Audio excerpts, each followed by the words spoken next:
Saudara, penutupan Selat Hormuz memicu kekhawatiran global. Selat yang menghubungkan Teluk Persia dan Laut Arab ini selama ini menjadi urat nadi perdagangan minyak dunia. Tren kenaikan harga minyak dunia terjadi setelah Iran menutup Selat Hormuz dan menyerang kilang Ras Tadura milik Arab Saudi. Selat Hormuz menjadi jalur vital karena sekitar 20% pengiriman minyak dunia melintasi perairan ini. Jika konflik terus berlanjut, suplai global akan terganggu dan harga minyak melonjak yang mengakibatkan naiknya harga BBM di Indonesia.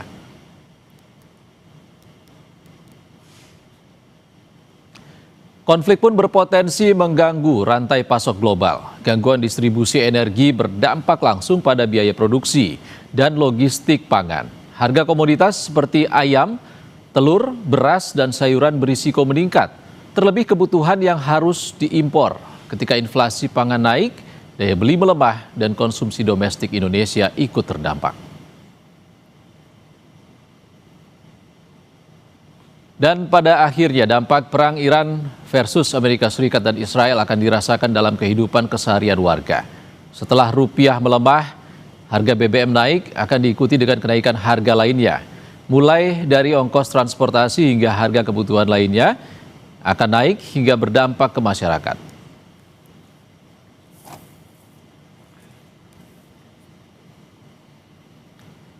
Dan saudara, terkait dampak perang Israel-Amerika Serikat ke Iran, kita juga bergabung dengan warga negara Indonesia di Abu Dhabi dengan Dia Azizi Akbar. Selamat siang Mas Azizi. Assalamualaikum. Selamat siang, Waalaikumsalam, Pak Sisandu.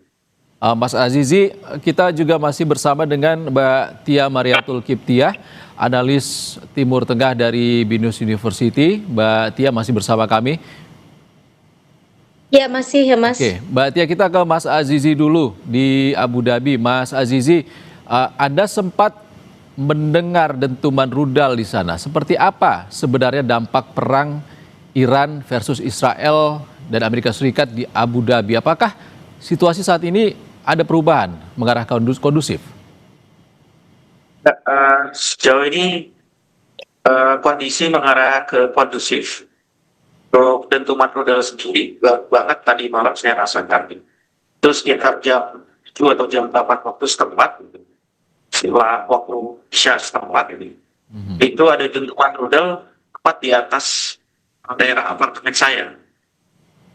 Kebetulan apartemen saya di dekat International Airport, di dekat situ. Untuk keadaan sendiri, seperti yang tadi saya bilang, sudah menuju kondusif, semuanya terkendali di sini.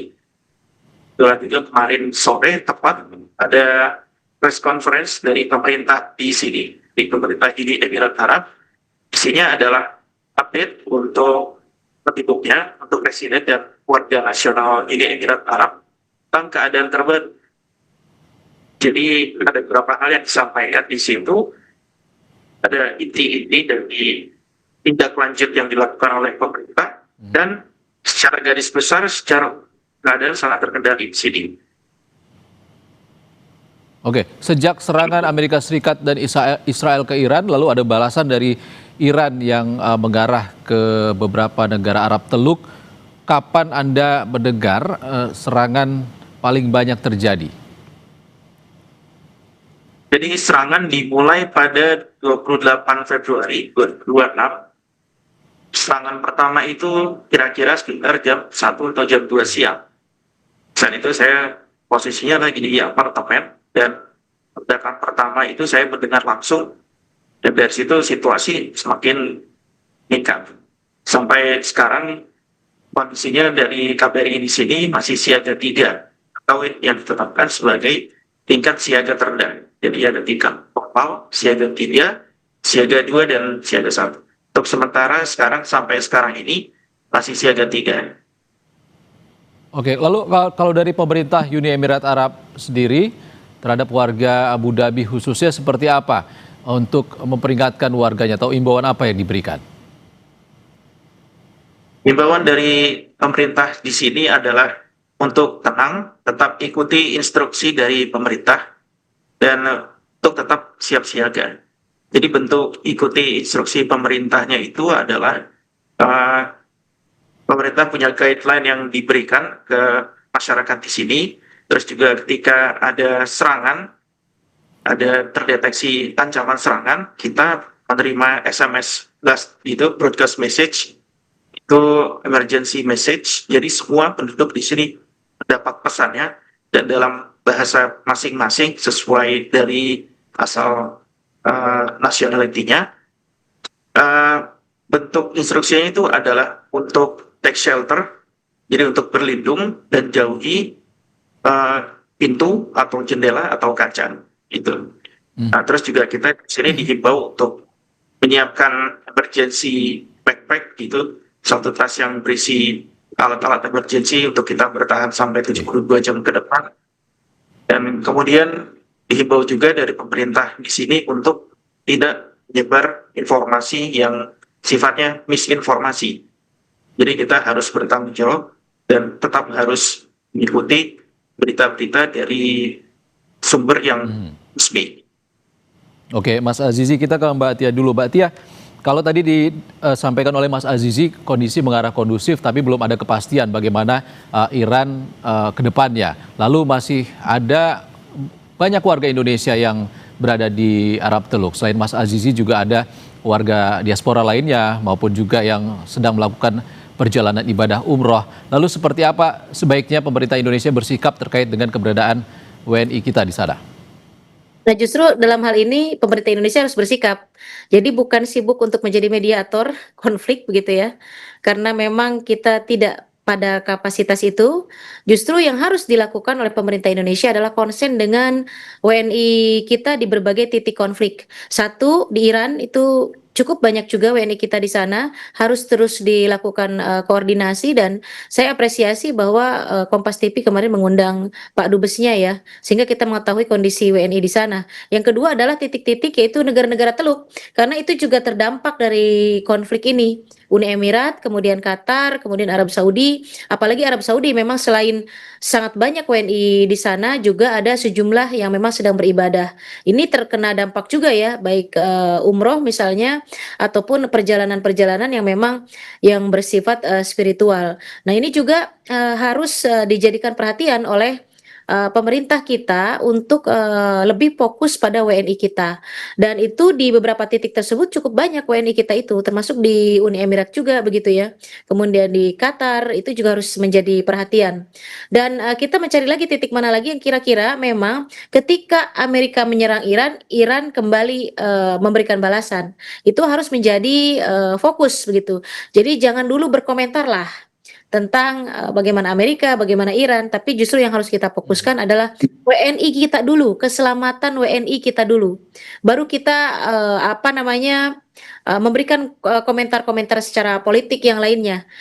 Saya melihat pemerintah kita terbalik begitu ya, memberikan komentar politik dulu, baru komentar-komentar tentang keselamatan WNI menyusul kemudian. Ini dibalik, harusnya kita fokus ke keselamatan WNI dulu, dan untuk sementara sebaiknya diam untuk komentar politik mengenai tensi yang terjadi di Timur Tengah. Mas Iksan, harus fokus ke WNI yang saat ini berada di Semenanjung Arab. Lalu kita ke Mas Azizi. Mas Azizi, bagaimana komunikasi dari KBRI di sana? Apakah ada udah sounding gitu? Apakah ada jadwal penerbangan untuk kembali ke Indonesia bagi WNI? Sementara belum ada, karena seperti yang tadi saya bilang, tiketnya masih siaga 3, jadi belum mengarah untuk evakuasi. Jadi semuanya masih dihimbau untuk tenang. Ditambah lagi kondisi di sini adalah penerbangan masih sangat terbatas. Jadi di sini wilayah udara masih ditutup, jadi belum banyak penerbangan yang bisa keluar ataupun masuk dari Uni Emirat Arab. Untuk kerusakan bandara sendiri akibat serangan Iran, sejauh mana yang Anda ketahui, Mas Azizi? Yang saya ketahui, untuk di tempat saya di Abu Dhabi, di Zayed International Airport, tidak ada kerusakan. Tapi untuk di Dubai Airport, di situ ada sedikit kerusakan di terminal kemarin. Tapi penerbangan juga masih terganggu karena ada serangan yang terus terjadi dari Iran dan juga kedua belah pihak, Mas Zizi. Sejauh ini apakah ada gangguan bagi Anda dan juga warga Abu Dhabi di sana untuk soal upaya memenuhi kebutuhan Anda sehari-hari? Untuk kebutuhan sehari-hari di sini tidak ada gangguan sama sekali. Supply chain semuanya, supply untuk supermarket semuanya lengkap, masih ada, masih terkendali semuanya. Kemarin pun termasuk di konferensi pers yang diadakan sore kemarin dari pemerintah disebutkan juga bahwa pemerintah semenjak kejadian 28 Februari kemarin sudah melakukan sekitar 400 lebih inspeksi ke 600 lebih toko-toko yang tersebar di Uni Emirat Arab. Sifatnya adalah untuk memeriksa dan mengontrol harga juga supply-nya. Jadi di sini benar-benar dikontrol, tidak boleh ada pedagang-pedagang yang memanfaatkan situasi untuk menaikkan harganya secara tidak wajar. Pun juga pembeli-pembelinya, residen-residen di sini dihimbau untuk tidak panik buying atau membeli secara panik. Beli jumlah besar tapi tidak memikirkan stok untuk orang-orang yang lain. Oke, Jadi Mas Azizi, ya, Mas Azizi terakhir, kalaupun belum ada perintah evakuasi, lalu jika ada kesempatan ataupun bisa pulang ke tanah air, apakah Anda akan pulang? Sementara saya masih menunggu kabar, kalau misalnya ada instruksi dari KBRI untuk pulang, maka saya akan pulang, atau kalau misalnya ada instruksi, saya juga masih menunggu instruksi juga dari tempat saya bekerja di sini, kalau misalnya ada instruksi untuk evakuasi, dan di mana kedua belah pihak pasti berkoordinasi antara KBRI dan tempat saya bekerja, karena semuanya masih di dalam satu pemerintahan yang sama. Jadi sifatnya saya di sini adalah tetap dengan tetap tenang. Oke, baik. Semoga kondisi terus kondusif. Kita harap bersama. Terima kasih Mas Azizi atas informasinya dan ceritanya kepada kami. Kita jeda dulu, tapi Mbak Tia tetaplah bersama kami karena Breaking News Kompas TV akan kembali lagi usai jeda.